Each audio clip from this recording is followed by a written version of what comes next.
बच्चों, आज हम आपको एक प्यारी सी कहानी सुनाने जा रहे हैं। ये कहानी है दो बहन भाइयों की, अहमद हसन और नूर की।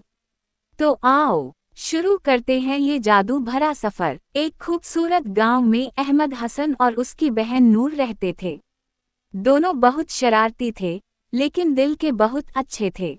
एक दिन दोनों खेलते खेलते जंगल की तरफ निकल गए। जंगल में उन्होंने एक पुराना सा पेड़ देखा। अचानक उस पेड़ से रोशनी निकली और एक नर्म सी आवाज आई, जो भी नेक दिल बच्चा मेरी मदद करेगा, मैं उसे इनाम दूंगा। उन्होंने देखा कि पेड़ के नीचे एक नन्हा सा खरगोश फंसा हुआ था। नूर बोली, भाई, हमें इसकी मदद करनी चाहिए।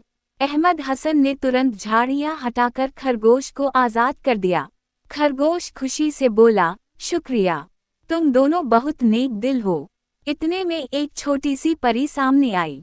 परी बोली, मैं इस जंगल की मुहैया हूँ। आज तुमने बहादुरी दिखाई है, इसलिए मैं तुम्हें एक जादू का तोहफा देती हूँ।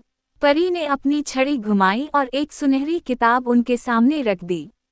किताब में लिखा था, सच्चा हीरो वही है जो दूसरों की मदद करे।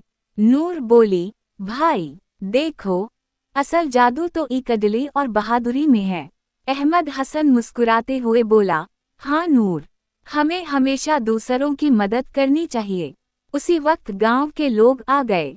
सबने खुशी से अहमद हसन और नूर को गले लगाया और कहा, हमारे नन्हे हीरो यही हैं। बच्चों, याद रखो, असल जादू ना पैसों में है ना खिलौनों में। असल जादू है दूसरों की मदद करने में और दिल बड़ा रखने में। इसलिए हमेशा नेक बनो और सबके हीरो बनो।